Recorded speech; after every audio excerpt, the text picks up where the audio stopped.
திருமணமாகி 14 வருஷம் ஆகுது.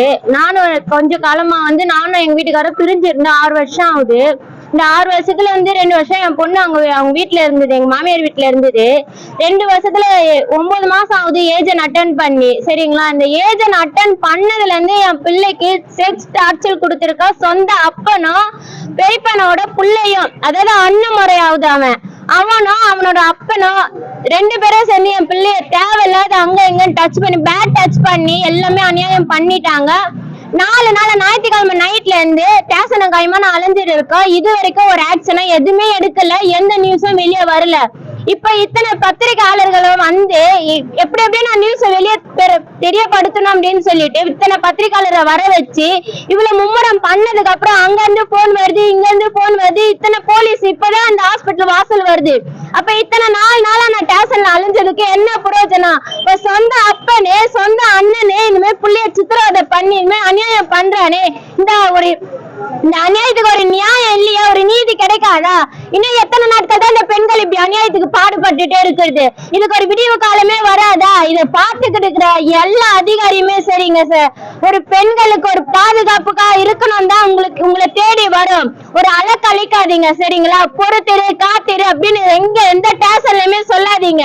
உங்களை தேடி உங்களை நாடி நாங்க வரோம்னா நீங்க எங்களுக்கு ஒரு சப்போர்ட் நிப்பீங்க, ஒரு துணையா நிப்பீங்கன்னு சொல்லிட்டு நாங்க உங்களை தேடி வர. மோசி நீங்க ஐயோ நீங்க பணம் வாங்குவீங்க, இந்த போனா பணம் செலவாங்க, அதை நம்பி வரல. நீங்க எங்களுக்கு சப்போர்ட்டுக்கு வருவீங்க, எதுனாலும் நாங்க போலீஸ் இருக்கு நாங்க பாத்துப்போ, ஒரு நண்பர் இருக்காங்களே அப்படின்னு சொல்லிதான் வருவோம். ஆனா நல்ல நண்பரா சேர்ந்தீங்க சார் எங்களுக்குன்னு.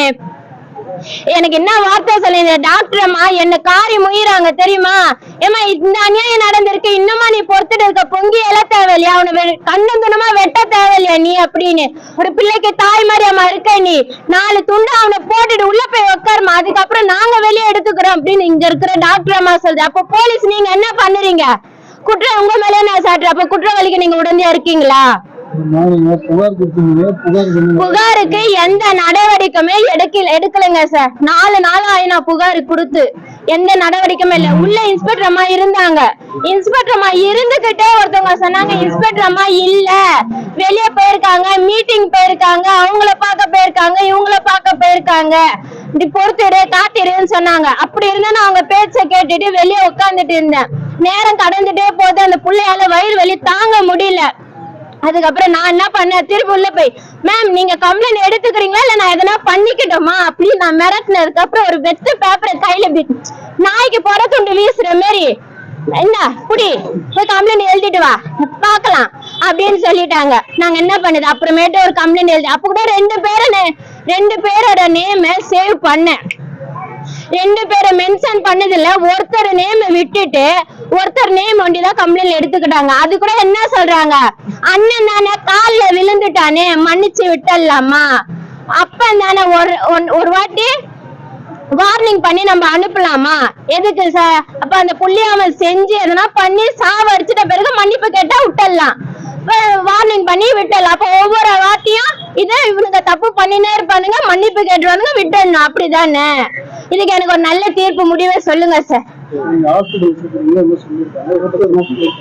ஹாஸ்பிட்டல்ல சேர்த்ததுக்கு சார் உள்ள ரொம்ப அந்த இடம் எப்படி எனக்கு சொல்லவே வாய் வரலைங்க சார். அவங்க இங்கிலீஷ்ல எல்லாம் சொல்லிட்டு இருந்தாங்க, அதை பத்தி கூட எனக்கு தெரியல. உங்களை எல்லாருமே என் சொந்த அண்ணனா நினைச்சு பிள்ளைக்கு ஒரு தகப்பன் ஸ்தானமா இருந்து நினைச்சு நான் சொல்றேன். அந்த இடம் ரொம்ப நாஸ்தி ஆயிடுச்சு சரிங்களா?